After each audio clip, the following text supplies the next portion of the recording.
Your calendar may say it's only November 5th, but in Hollywood, the holiday season is already in full swing. Over the next 7 weeks, the studios will be releasing a slew of potential blockbusters and Oscar bait dramas. So which ones are worth your time and your money? ScreenCrush.com editor-in-chief Matt Singer is here to help sort through all of the movies with his must-see list. Matt, good morning. Good morning. We got to start with the one that everybody is talking about, Rogue One. Yes.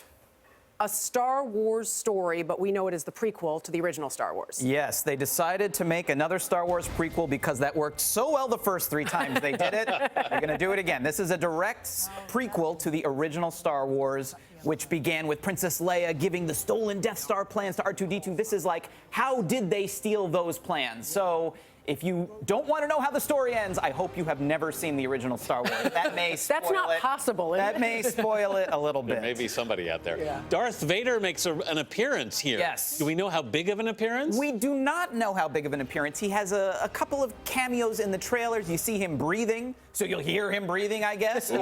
We know that James Earl Jones did record some new lines for Darth Vader, so we will hear him speak as well. Whether it's 50 lines or 5 lines of dialogue, that we do not know at this point. Luke, I am your father. Yeah.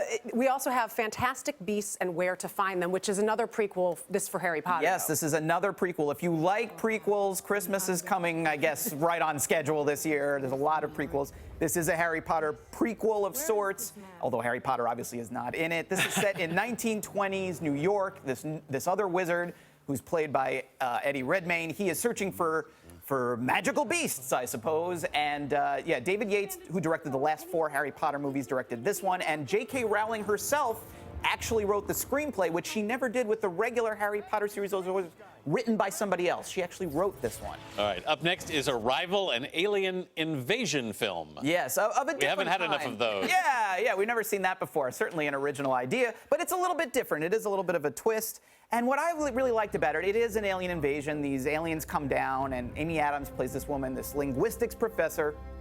She's brought in to kind of decipher their language. And it's very brainy, it's very cerebral, but this kind of cerebral, brainy sci-fi movie, it tends to get a little cold, a little distant. This movie surprises me. It surprised me when I saw it. It's emotional, actually. As a new dad, it might have gotten me a little emotional in the theater. Maybe it was dusty, I don't know. You have an alien crush. Yeah. These strange liquid discharges were emanating from my face. Oh my God. Yeah, it's an emotional movie. Keep yourself together, Matt. We have more movies. Okay. That's right. And this one, because you said new dad, we have a Disney film. Yes. Moana is coming out. Is this just another princess film? Well, it is technically a princess film, but to me, this looks like a really interesting mix of, I would say, can't-miss elements. The guys who directed The Little Mermaid directed this one. It's their first CGI movie. You've got The Rock voicing that very large character right there, typecast once again as a gigantic guy. It's a good type to have. Yeah, and the music is by Lin-Manuel Miranda, the creator of Hamilton. Yes. So you have a very, very compelling mix of creators there. And just looking at the footage there, it looks absolutely gorgeous. So I'm hoping, it is a princess movie of a kind, this adventure on the high seas. I hope it's good, though. It looks kind of fun. All right, one last one in this category before we get serious about the Oscars. Office Christmas Party. Yeah, Christmas time, not necessarily a big time for comedies, and this is one of the few big ones this year. The premise, it kind of looks like Horrible Bosses to me, because you see Jason Bateman, Jennifer Aniston. She's like a mean boss again. She's the CEO of this company. She wants to shut down this branch. And so to save the branch, they decide to throw like the craziest Christmas party ever. That's brilliant movie logic here. We're going to lose our jobs. How do we save them? Throw the biggest Christmas party ever. It makes perfect sense. I saw the plot summary. I was a little confused, I have to say. The hangover in your office is what it sort of sounds like. All right, Anthony mentioned Oscar buzz, Manchester by the Sea, which is Casey Affleck. Yeah, this is an incredible movie. I saw this one. It premiered at Sundance. It is really devastating. But I have to say, as emotional as it is, it's about Casey Affleck. His brother passes away, and he sort of becomes the guardian of his nephew, a job he does not want to have. It sounds pretty serious, sounds pretty heavy, and it is, but at times it's also really funny. Kenneth Lonergan is the filmmaker here. He's an incredibly talented guy, and it might make you a little liquid discharge from the face as well, but it might make you laugh at the same time. Michelle Williams is wonderful in it, too. I think her and Casey Affleck, they're both, I would say, almost guaranteed for Oscar nominations. Definitely one for people to seek out. All right, the next one was kind of the talk of the Toronto Film Festival, La La Land, which is a Hollywood musical? Yes, not exactly, on trend, I would say. This is a movie that we don't see that much of. Not only is it a Hollywood musical, it's an original musical. It's not pop songs or something based on a famous Broadway show. It's Right. all original songs.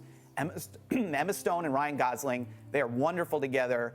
I think this is the movie this year that people like, everyone who sees it is going to fall in love. And when people say, well, what should I go see this Christmas? This is the one that people are going to love and tell people, you have to see La La Land. Have you seen La La Land? La La Land, La La Land. It's really wonderful and probably is going to be up for quite a few nominations at the Oscars as well. Well, you mentioned Oscars. Michael Keaton with Birdman, obviously, so, loving the Oscars. Now he's in a biopic about McDonald's founder, Ray Kroc. Right, yes, yeah. Michael Keaton's actually been in the last 2 Oscar Best Picture winners, Spotlight and Birdman, and so he's looking for the three-peat here with the founder. He plays Ray Kroc, this guy. I guess he technically wasn't the founder of McDonald's, but turned it from this little, Southern California hamburger stand into the juggernaut it became.